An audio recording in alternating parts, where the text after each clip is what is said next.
ship wrecked in a storm, a sailor by the name of Gulliver crawled ashore and promptly fell asleep on the beach of a strange island. As he slept, the people of the island came to stare at him. People no different from you and me, except for the fact that the tallest of them was only 2 inches high. Gulliver was tied down by rope the thickness of strong thread.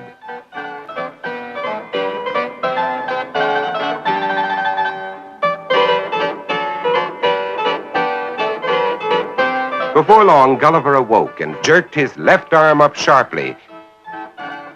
He was about to do the same with his right arm when a shower of arrows, like so many pins, hit him in the side of the face.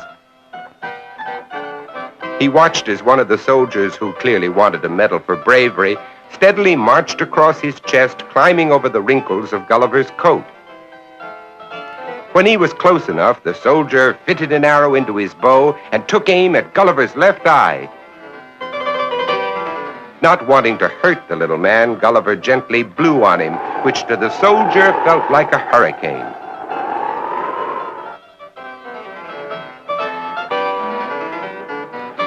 Now Gulliver lay still, looking in amusement at his tiny captors. Although he could easily have broken the threads holding him, Gulliver remained without moving, for he was interested in the little people and wanted to learn more about them. Meanwhile, a large platform was wheeled alongside of him, and through the use of cranes and pulleys, he found himself lifted onto the platform and carted away. At the palace, Gulliver met the king and learned that he was in the land of Lilliput. The king marched to within an inch of Gulliver's nose and spoke in a royal voice, which to Gulliver sounded more like a royal whisper. You are now one of my subjects and must obey my every command. After giving his solemn promise that he would do no harm, Gulliver was untied. A great shout of excitement came from the people as they gazed up at the visitor, who stood taller than their tallest buildings. At a motion from the king, Gulliver picked him up and held him close to his ear. The king said to Gulliver, I give you permission to move freely about the countryside, so long as you are careful where you put your feet. So Gulliver remained in the country of Lilliput for many months, and gradually the Lilliputians grew accustomed to looking up and seeing him suddenly towering over them. He was of great help to the little people, lifting huge stones for building walls and other constructions, and reporting to the king on the exact size of his kingdom, which he measured by pacing off steps around the island.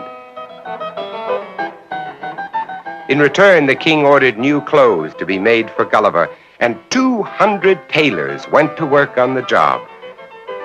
The king also put 300 cooks to the task of keeping Gulliver supplied with food, while 30 servants kept him supplied with wine for his meals. The time passed pleasantly, and Gulliver was much interested in the customs of the tiny people and had many adventures with them.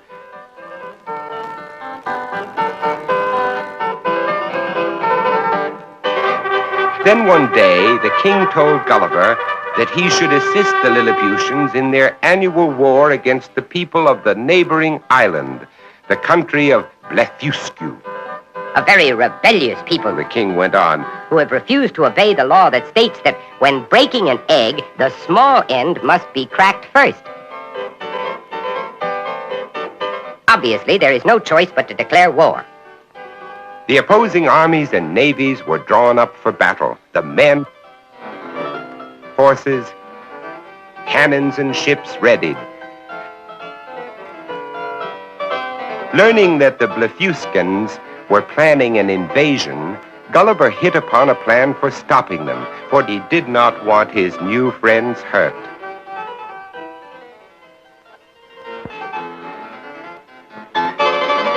Wading across the channel of water that separated the two islands, Gulliver gathered up the anchor chains of the Blefuscan ships.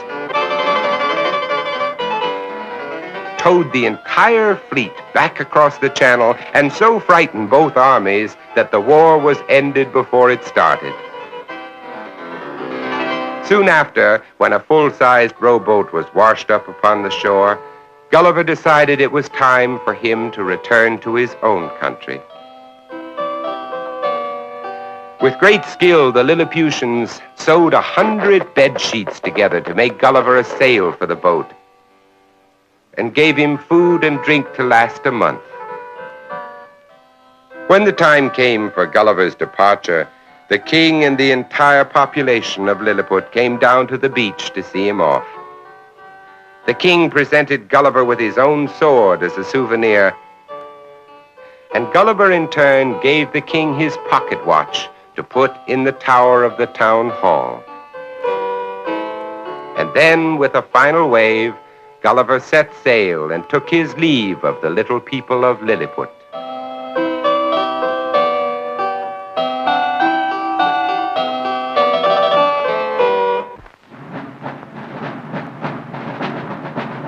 Listen, my children, and you shall hear of the midnight ride of Paul Revere. On the 18th of April in 75, hardly a man is now alive who remembers that famous day and year. He said to his friend, "If the British march by land or sea from the town tonight, hang a lantern aloft in the belfry arch of the North Church Tower as a signal light. One if by land and two if by sea. And I on the opposite shore will be ready to ride and spread the alarm through every Middlesex village and farm for the country folk to be up and to arm." Then he said, "Good night," and with muffled oar silently rowed to the Charlestown shore, just as the moon rose over the bay where swinging wide at her moorings lay the Somerset, British man of war, a phantom ship with each mast and spar across the moon like a prison bar, and a huge black hulk that was magnified by its own reflection in the tide. Meanwhile, his friend, through alley and street, wanders and watches with eager ears, till in the silence around him he hears the muster of men at the barrack door, the sound of arms and the tramp of feet, and the measured tread of the grenadiers marching down to their boats on the shore. Then he climbed to the tower of the Old North Church by the wooden stairs with a stealthy tread to the belfry chamber overhead, and startled the pigeons from their perch on the somber rafters that round him made masses and moving shapes of shade. By the trembling ladder, steep and tall, to the highest window in the wall, where he paused to listen and looked down a moment on the roofs of the town and the moonlight flowing over all. Meanwhile, impatient to mount and ride, booted and spurred with a heavy stride, on the opposite shore walked Paul Revere. And lo, as he looks on the belfry's height, a glimmer, and then a gleam of light. He springs to the saddle, the bridle he turns, but lingers and gazes, till full on his sight a second lamp in the belfry burns. A hurry of hoofs in a village street, a shape in the moonlight, a bulk in the dark, and beneath, from the pebbles in passing, a spark struck out by a steed flying fearless and fleet. That was all. And yet through the gloom and the light, the fate of a nation was riding that night. And the spark struck out by that steed in his flight kindled the land into flame with its heat. It was 12 by the village clock when he crossed the bridge into Medford town. He heard the crowing of the cock and the barking of the farmer's dog, and felt the damp of the river fog that rises after the sun goes down. It was 1 by the village clock when he galloped into Lexington. He saw the gilded weathercock swing in the moonlight as he passed, and the meeting-house windows, blank and bare, gaze at him with a spectral glare, as if they already stood aghast at the bloody work they would look upon. It was 2 by the village clock when he came to the bridge in Concord town. He heard the bleating of the flock and the twitter of birds among the trees, and felt the breath of the morning breeze blowing over the meadows brown. And one was safe and asleep in his bed, who at the bridge would be the first to fall, who that day would be lying dead. pierced by a British musket ball.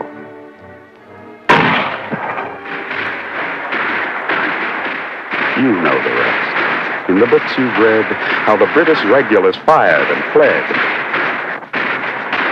How the farmers gave them ball for ball from behind each fence and farmyard wall.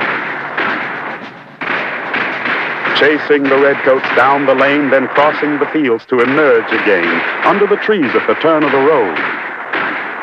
And only pausing to fire and load. So through the night rode Paul Revere. And so through the night went his cry of alarm to every Middlesex village and farm. A cry of defiance and not of fear. A voice in the darkness, a knock at the door. A word that shall echo forevermore. For born on the night wind of the past, through all our history to the last.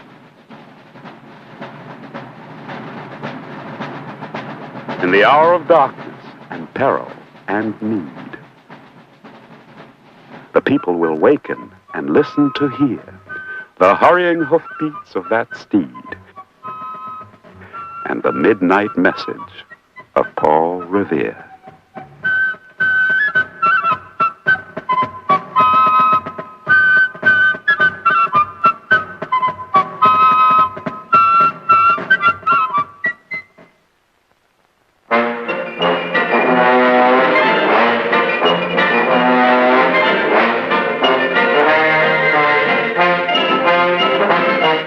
Mr. Fogg and his talking dog.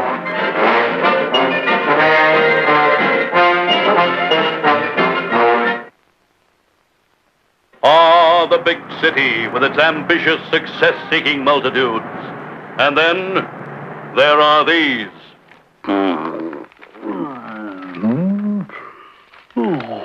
Wake up, Mr. Fogg. It's your turn to make coffee. Coffee? Nothing like a cup of coffee. Hey, how come it's always my turn? Because, Mr. Fogg, I made it last week and the week before.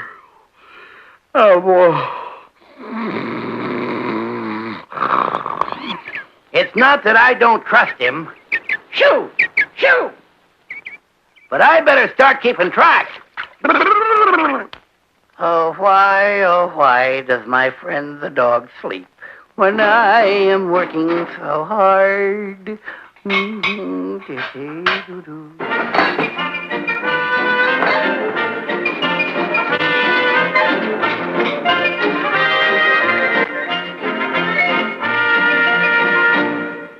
Mr. Dog, breakfast. Oh, thank you, Mr. Fogg. My, that does smell palate-provoking. No cream? Boy, that dog is getting fussy.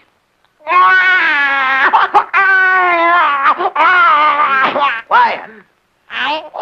Here's an interesting article about all them jewel robberies. And here's an interesting article here in the Classified. It's all about employment. And if you would just... Give me that trash. Who ever heard of a dog reading? Want to corrupt your mind? Now, don't hound me and listen to this. It's our horoscope. Quote, your fortune is good today. Nothing can go wrong.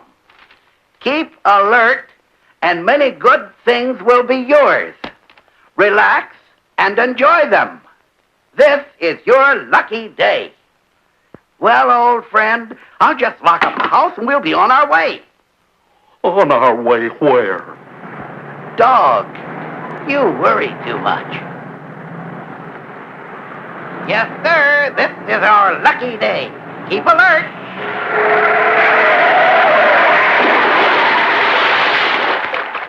And many good things will be yours, unquote. Maybe they don't read the paper.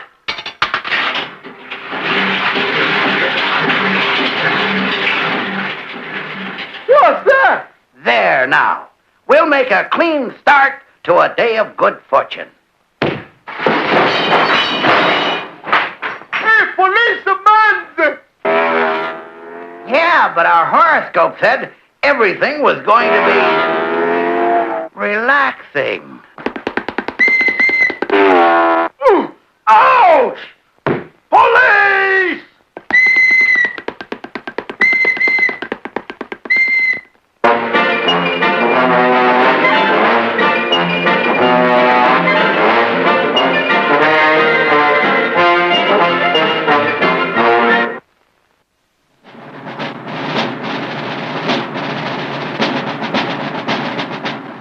In Boston, 1775, just 1 year before the American Revolution, outraged American colonials were openly opposing unjust tax laws, and the presence of British soldiers in the Navy brought about vigorous attempts to overthrow British rule.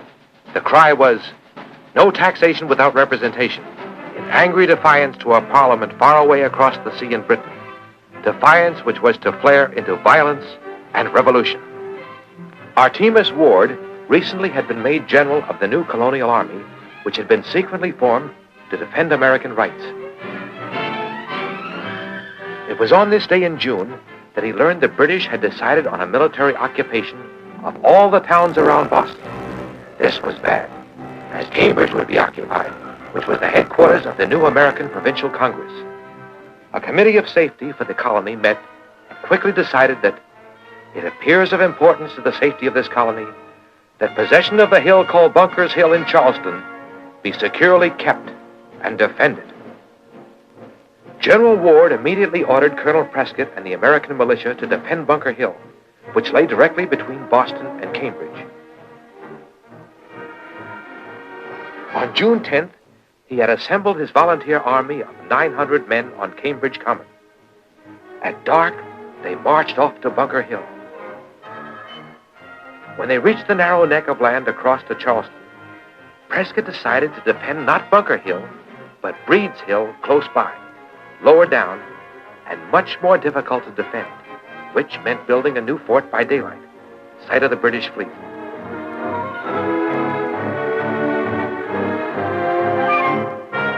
However, they worked fast, and by dawn the next day, they had finished digging. But they had been seen, and the British man-of-war Lively opened fire on the fort. The cannon fire roused Boston, and Generals Gage, Howe, and Burgoyne met over breakfast to decide what to do. All the British fleet now opened fire on Breed's Hill, and many felt it was time to leave. Colonel Prescott sent out units to defend the hill down to the shores of the Mystic. By 6 o'clock, General Gage had decided to send out his grenadiers to remove the provincials from Breed's Hill. Colonel Prescott further reinforced his defenses, protecting his right flanks. Orders came from General Gage. The British grenadiers, 1,550 strong, lined up on the Boston docks, waiting to be ferried across the Charles River. Artillery was added to the fort by Captain Gridley. Colonel Prescott sent Major Brooks to Cambridge to ask for more men, and General Ward in Cambridge ordered out another volunteer regiment. During the morning, the British troops were ferried across, and by noon, all were ashore at Morton's Point.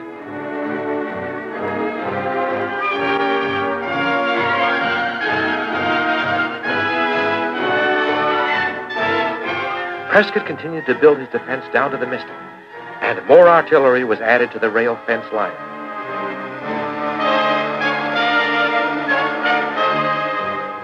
Back in the busy fort, Dr. Warren of the Safety Committee in Cambridge had arrived. Also, veteran soldier Israel Putnam and old General Pomeroy, all champions of the cause of American liberty.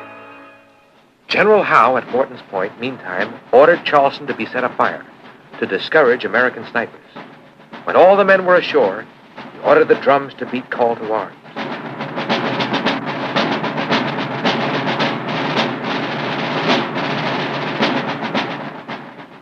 By 3 o'clock, the troops stood before him on the slopes of Breed's Hill, where he addressed them, and said, "I will not ask you to go a step further than I go myself at your head." His plan was to attack the fort from the rear then to charge the fort up Breed's Hill. The light artillery would lead the way to break the defenses. However, they were given the wrong size cannonballs and could not fire their guns. Up in the fort, preparations for the battle ahead were going on. This was the decisive moment the Americans had been waiting for so long, and they now had to prove their independence.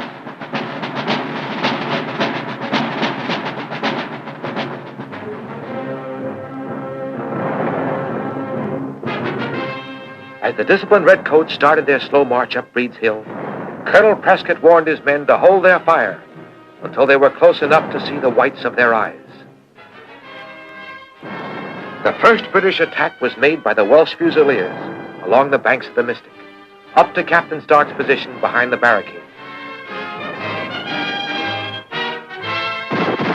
The Colonial Volunteers fired a massed volley from close range, killing many British soldiers. The survivors fled. The first plan had failed. Now the frontal assault led by General Howe reached the rail fence when the full blast of close fire dropped many redcoats. The rest retreated out of range. On the left side of the hill, American snipers continued firing from the burning buildings. The men remaining in the fort had been on duty 24 hours and were now very tired, and there were no reinforcements.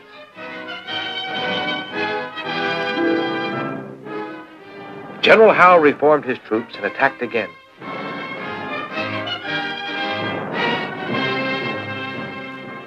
"50, 40, 30 yards. Fire!"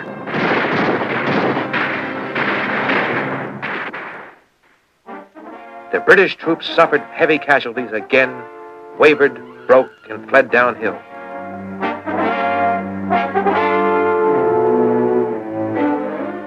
Although he had now lost half his troops, wounded or killed, General Howe refused to admit defeat and called up his reserves.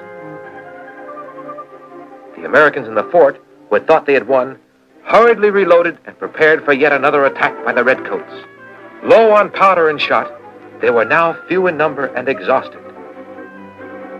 General Howe ordered his men to leave their heavy packs and to attack in open ranks in light order.